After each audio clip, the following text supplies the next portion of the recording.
Right గా bulletin details చూస్తే breaking news చూస్తున్నాం. తుని మున్సిపల్ వైస్ చైర్మన్ ఎన్నికపై ఉత్కంఠ నెలకొంది. ఈ నేపథ్యంలో రాజనగరం మాజీ ఎమ్మెల్యే జకంపూడి చలో తునికి పిలుపునివ్వడంతో ఉద్రిక్తత నెలకొంది. జకంపూడితో ముద్రగడతో పాటు పలువురు వైసీపీ నేతలను పోలీసులు అడ్డుకున్నారు. ఇక దీంతో వైసీపీ శ్రేణులు పెద్ద ఎత్తున నిరసనకు దిగారు. టీడీపీ కార్యకర్తలు బారికేడ్లను దాటుకుని మున్సిపల్ ఆఫీస్ వైపు వెళ్లడంతో పోలీసులు అడ్డుకుని అరెస్టులు, లాఠీ చార్జ్ చేస్తున్నారు. ఇక ఎన్నిక జరగకుండా వైసీపీ కుట్రలు చేస్తుందని టీడీపీ నేతలు ఆరోపిస్తున్నారు. 17 మంది కార్పొరేటర్లను వైసీపీ వాళ్లు కిడ్నాప్ చేశారని టీడీపీ ఆరోపిస్తుంది. అయితే వైసీపీ కార్పొరేటర్లను బస్సులో తరలించే ప్రయత్నం చేస్తున్నారని టీడీపీ వాళ్లు ఆరోపిస్తున్నారు. ఇక ప్రస్తుతం తునిలో 144 సెక్షన్ కొనసాగుతోంది.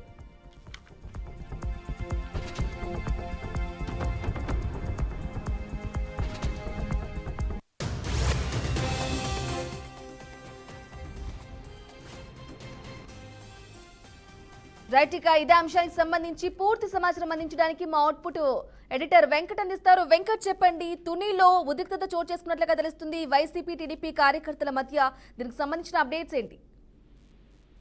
రమణి, తునిలో టెన్షన్ వాతావరణం కొనసాగుతుంది. ఈ రోజు వైస్ చైర్మన్ ఎన్నిక ఆల్మోస్ట్ కోర్టు వాయిదాల తర్వాత ఈ రోజు ఎటకేలకి వైస్ చైర్మన్ ఎన్నిక సంబంధించి కార్యక్రమం యాక్చువల్లీ అధికారులు సిద్ధమయ్యారు. కానీ ఈ క్రమంలో వైస్ చైర్మన్ ఎన్నిక వేళ వైసీపీ శ్రేణులు, అది వైసీపీ కౌన్సిల్, టీడీపీ కౌన్సిల్ మధ్య కొంత వాగ్వాదం. అట్ ది సేమ్ టైం ఆ రెండు పార్టీకి చెందినటువంటి కార్యకర్తలు కూడా అక్కడ ఆ ప్రాంతానికి ఎక్కడైతే ఎన్నిక జరుగుతుందో మున్సిపల్ ఆఫీస్ దగ్గరికి రావటం కొంత టెన్షన్ వాతావరణం అయితే అడ్డుకుంది. ప్రధానంగా ఆరోపిస్తుంది ఏంటంటే వైసీపీ కౌన్సిలర్లు అంటే జనరల్ గా అధికార పార్టీకి మద్దతుగా కొంతమంది వైసీపీ కౌన్సిల్ వచ్చే ప్రయత్నం చేస్తున్నారు. వారిని రాకపోయినా సరే బలవంతంగా తీసుకెళ్లి ఏదైతే ఆ ఓటు ఉంటుందో, ఆ ఓటింగ్ ప్రాసెస్ ఉంటుందో ఆ ప్రాసెస్ లో కూర్చోబెట్టేందుకు ప్రయత్నిస్తారని వైసీపీ కౌన్సిల్ కొంతమంది చెప్తున్నారు. కానీ టీడీపీ వాదన మాత్రం భిన్నంగా ఉంది. టీడీపీ కౌన్సిల్ వాదన కంప్లీట్ గా, ఎందుకంటే టీడీపీని మెచ్చుకొని, అంటే టీడీపీని కాంక్షించి కోరుకునే తమ వైపు వస్తున్నారు కౌన్సిలర్లు. వాళ్ళ మనస్ఫూర్తిగా వస్తున్నారు తప్పించి ఇక్కడ మేము ఫోర్స్ఫుల్ గా అంటే బలవంతంగా తమేం చేయట్లేదని వాళ్ళు ఓపెన్ గా వస్తున్నారు కాబట్టి మేము వెల్కమ్ చేస్తున్నాం తప్పించి ఇందులో అంతగా గొడవపడాల్సిన అవసరం లేదు అనేది టీడీపీ శ్రేణులు చెప్తున్నారు, టీడీపీ కౌన్సిలర్లు చెప్తున్నారు. కానీ ఈ క్రమంలోనే రెండు వర్గాల మధ్య అంటే వైసీపీ కౌన్సిల్ వస్తుండగా కొంతమంది టీడీపీ కార్యకర్తల నేతలు అడ్డుకోవడం, అంటే గేట్ దగ్గర అడ్డుకోవడం కూడా కొంత వివాదం దారితీసింది. ప్రతిగా అంటే టీడీపీ నేతలు అడ్డుకోవడం వల్ల వైసీపీ కౌన్సిలర్ ఎవరైతే ఉన్నారో వాళ్ళ మద్దతుదారులు ఎవరైతే ఉన్నారో వారు కూడా ఆ ప్రాంతానికి వచ్చి టీడీపీ శ్రేణులతో గొడవ దిగడం కానీ, వాగ్వాదం లేదంటే ఒకరిపై ఒకరు తోచుకోవడం కానీ జరిగింది. సో అక్కడే ఉన్నటువంటి పోలీసులంతా కూడా వారిపైన అంటే రెండు వర్గాలను కూడా చెదరగొట్టే ప్రయత్నం ఎందుకు లాఠీ చార్జ్ కూడా చేయడం జరిగింది. సో అక్కడ కొంత టెన్షన్ వాతావరణం అనేది కొంచెం ఉంది. అసలు ఇంత గందరగోళం మధ్య జరుగుతుందా, అంటే ఈ వైస్ చైర్మన్ ఎన్నిక జరుగుతుందా లేదా అనేది మాత్రం ఒక ఇంట్రెస్టింగ్ ఆస్పెక్ట్ మారింది. ఎందుకంటే ఏలూరు గత 2019-24 మధ్య ఏలూరు కార్పొరేషన్ కూడా మొత్తం వైసీపీ కైవసం చేసుకుంది. కానీ 2024 ఎన్నికల తర్వాత మొత్తం వైసీపీ క్లీన్ స్వైప్ అవుట్ అయిపోయింది కాబట్టి కంప్లీట్ గా.